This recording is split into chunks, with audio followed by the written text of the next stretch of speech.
네, 팩트체크 시간으로 이어가 보겠습니다. 오늘 두 가지 이슈에 대해서 이야기를 나눠볼까 하는데요. 먼저 오늘 이 시간 성조원 법조팀장님과 함께 이야기 나눠보겠습니다. 안녕하십니까? 안녕하십니까? 네, 반갑습니다. 가장 먼저 우리금융에 대한 이야기를 해봐야 될 것 같습니다. 부당대출 사건과 관련해서 이 검찰의 속도가 점점 더 붙고 있는 상황인데 우선 이번 주에 손태승 전 우리금융지주 회장을 소환 조사했고요. 또 조금 전에는 손 전 회장에 대한 구속영장을 청구를 한 상황입니다. 또 조병규 은행장에 대해서는 압수수색 영장이 이제는 피의자로 적시를 한 것도 확인이 되면서 점점 더 좀 사건에 대해서 이야기가 많이 나오고 있는 거고요. 또 우리는 이사회에서 연임 불가 판단에 대한 이야기까지 나오고 있습니다. 임종용 우리금융지주 회장 역시나 책임이 있다라는 그런 판단 속에서 조사를 하고 있고요. 일단 부당대출 사건이 어떻게 진행이 된 건지 주요 내용부터 짚어볼까요? 네, 우리은행은 2020년 4월부터 2024년 1월, 그러니까 올해 1월까지 손태승 전 회장의 친인척 관련 법인과 또 개인 사업자에게 350억 원 규모의 부당대출을 실행한 그런 것이 이제 드러났습니다. 금융감독원의 현장 검사 결과 대출 서류 진위 확인 누락 그리고 부적절한 담보 보증 평가 등의 불법 행위가 있었음이 일단 금감원의 검사에서는 드러났는데요. 검찰이 이제 추가로 70억 원대의 불법 대출 혐의를 포착하면서 수사를 진행 중이고 이미 손 전 회장의 처남과 또 우리은행의 전 본부장, 전 부행장 등 3명이 구속 기소된 상태입니다. 특히 전 부행장의 경우에는 4차례에 걸쳐서 약 150억 원 규모의 불법 대출을 승인한 혐의로 재판에 넘겨졌습니다. 이런 상황에서 방금 말씀하신 것처럼 오늘 조금 전에 서울 남부지검에서 손 전 회장에 대해서 배임 혐의로 구속영장을 청구했습니다. 네, 손 전 회장 같은 경우에는 가족들도 엮여 있고 그런 상황이니까 그렇다고 쳐도 그럼 조병규 현 은행장은 피의자로 전환을 했습니다. 그 이유도 궁금한데 어떠한 이유 때문에 이렇게 된 걸까요? 네, 조 행장 같은 경우는 네. 이제 2020년 당시에 우리은행 준법감시인으로 재직하면서 부당대출 사실을 인지하고도 금융당국에 즉시 보고하지 않은 점, 바로 이 점이 문제가 된 겁니다. 특정경제범죄가중처벌법 제12조를 보면요. 금융회사 임직원이 특경법 위반 정황을 알았을 때 지체 없이 감사 부서나 또 수사기관에 보고해야 한다라고 이제 규정이 되어 있기 때문입니다. 검찰은 조 행장이 그 이후에 은행장이 된 이후에도 해당 사실을 보고하지 않아서 법적 의무를 위반했다라는 것이 이제 검찰의 판단입니다. 네, 알면서도 모르는 척했다 이렇게 이야기해 볼 수 있을 것 같은데 이야기를 듣다 보니까 100억대가 넘잖아요. 저희 네. 조금 대출받기도 너무 힘든데 네, 좀 씁쓸한데요. 그럼 우리은행, 우리금융 측에서도 금감원에서 어떤 조치가 나갔을 것 같거든요. 어떠한 조치가 좀 이뤄졌을까요? 네, 일단 지금 금융감독원은 우리금융에 대해서 네. 6개월간 이례적인 릴레이 검사를 진행하고 있는 상황입니다. 지난 6월에 부당대출 관련 수시 검사를 시작으로 8월에 재검사, 10월에는 정기검사로 이어지면서 검사 기간을 계속 연장하고 있는 그런 상황이고요.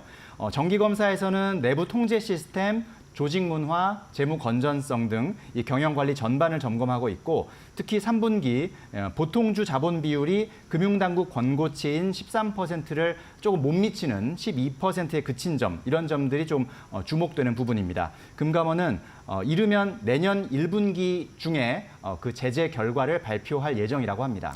그 보통주 자본 비율이 한 1%가량 하회하는 걸 주목하고 있다고 했는데 어떤 문제가 있는 건가요, 이게?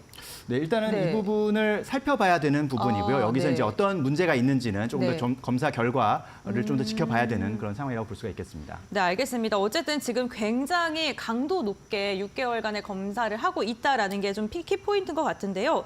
어쨌든 우리금융그룹이 이렇게 부당대출 사건에 연루되어 있다 보니까 앞으로 사업을 펼쳐나갈 때도 분명히 제약이 있을 것 같습니다. 우선 많은 분들이 실망을 하지 않았을까라는 생각도 네. 들고요. 어떤 영향이 좀 미칠 거라고 예상하세요?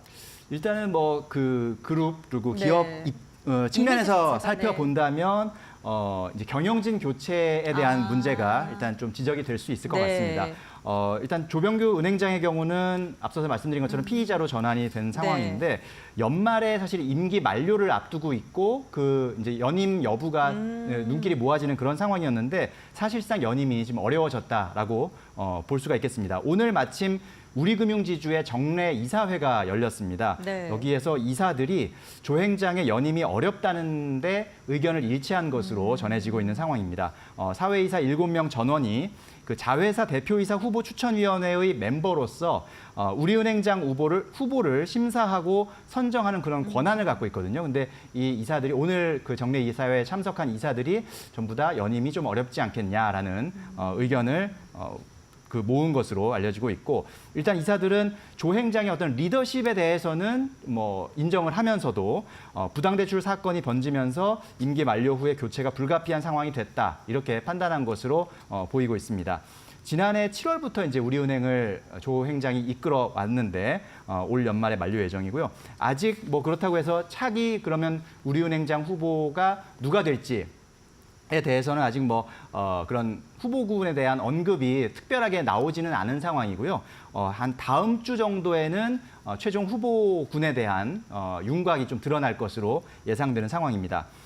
그리고 임종용 회장 같은 경우도 일단 앞서서 국정감사에서 그 회장 권한 축소를 약속하는 등 일단은 좀 압박을 받고 있는 그런 상황인 점도 눈에 띄고요. 또한 뭐 동양생명 또 ABL생명 인수 같은 그런 우리금융그룹에서 생각하고 있던 그런 신사업 추진에도 좀 차질이 예상되는 점이 좀 뼈아픈 부분이라고 볼 수가 있겠습니다. 지금 현재 우리금융그룹 같은 경우는 은행 의존도가 다른 그 금융지주사, 그 금융그룹에 비해서 상당히 높은 수준이거든요. 얼마만큼 은행 높습니까? 의존도가 한 95%니까 뭐 거의 대부분이라고. 그러니까 거꾸로 얘기하면 비은행 그 사업을 하는 회사가 별로 없다라고 또 생각해 볼 수도 있겠고, 그러다 보니까 이제 그래서 동양생명이나 ABL생명 인수 같은 그런 새로운 돌파구를 마련하려는 그런 시도들을 하고 있는 상황에서 지금 이런 사건이 터지면서 조금 비은행 부문을 확대하려는 그런 전략에 차질이 빚어질 수 있다는 점, 이런 점들은 우리 금융그룹의 미래 성장에는 좀 부담으로 작용할 것이다라는 분석이 나오고 있습니다. 은행에 대한 의존도가 굉장히 높기 때문에 은행 의존도를 낮추기 위해 다른 사업군들을 좀 발굴하고 있는데, 이 은행에 대한 이슈로 인해서 다시금 좀 발목이 잡히는 그러한 상황인 것 같습니다. 첫 번째 이슈는 이렇게 정리하도록 하고요. 이어서 두 번째 이슈 이어가 보도록 하겠습니다. 두 번째 이슈는요, 쿠팡 관련된 이슈입니다. 이 검색 순위 알고리즘을 조작해서 PB 상품, 그러니까 자체적으로 제작한 상품들의 특혜를 줬다, 이러한 이야기가 나오고 있는 건데, 쿠팡이 공정위로부터 1,600원대 과징금을 지금 받았습니다. 처분을 받았는데 불복을 했고 지금 취소 소송을 한 상황입니다. 이번 주에 첫 재판이 열렸는데요. 사실 두 측이 굉장히 치열하게 공방을 벌였을 것 같거든요. 네. 쿠팡 측의 입장은 좀 억울하다라는 입장일 것 같은데, 맞습니다. 어떻게 좀 입장을 해명했습니까? 일단 네. 재판 과정에서 이제 쿠팡 측과 공정위 측의 그런 주장들을 좀 살펴볼 수가 있었는데, 네. 쿠팡 측에서는 일단 이번 처분이 유통업자가 쇼핑몰 내에서 한 상품 추천을 문제 삼아서 제재를 가한 유례 없는 그런 사안이다라면서 강하게 반발하고 있는 상황입니다. 쿠팡 측에서는 필요에 따라 상품을 추천하는 것은 유통업의 본질이자 혹은 헌법상 보장되는 기업 활동의 자유다라고 주장을 하고 있는데요. 또한 온라인 유통업자의 검색 추천은 쇼핑몰 내에서 상품 판매를 위한 경쟁력의 원천이다. 그렇기 때문에 이것은 단순 검색 서비스 제공자와는 달리 검색의 중립성 의무가 인정될 수 없다. 이런 논리를 펼쳤습니다. 또 문제가 된 알고리즘 도입 관련해서는 다양한 실험을 통해서 쇼핑몰 전체의 이익이 증가하는 경우에 한해서 결정했다라고 설명하기도 했습니다. 뭐 쿠팡 측 입장을 보게 되면 우리가 운영하는 그 사이트에 진짜 잘 나가는 상품을 위에다가 했는데 그게 무슨 문제냐라고 이야기하는 것 같고, 또 PB 상품 관련해서 저희가 마트 같은 데 가면 네. 그 별도 존이 있잖아요. 그렇죠. 네, PB 상품 존이 있는데 그렇게 기업들이 활동을 하고 판매를 하는데 이게 무슨 문제냐라는 쿠팡 입장인 것 같은데, 그럼 공정위에서도 이게 잘못됐다라는 그 근거가 있을 거 아닙니까? 어떤 게 있습니까? 일단 공정위에서는 쿠팡이 진열의 자유를 침해당했다라고 주장하는 것은 사건의 본질을 흐리는 것이다라고. 이게 본질이 아닙니까? 그렇죠. 네. 예, 그렇게 이제 공정위에서는 그렇게 반박을 하고 네. 있는 건데요. 공정위에서는 이제 서점의 예시를 들어서 판매량에 따라 진열한다고 말하면서 수익성이 높은 책을 진열하는 것은 허용될 수 없다라는 것이 공정위 측의 주장입니다.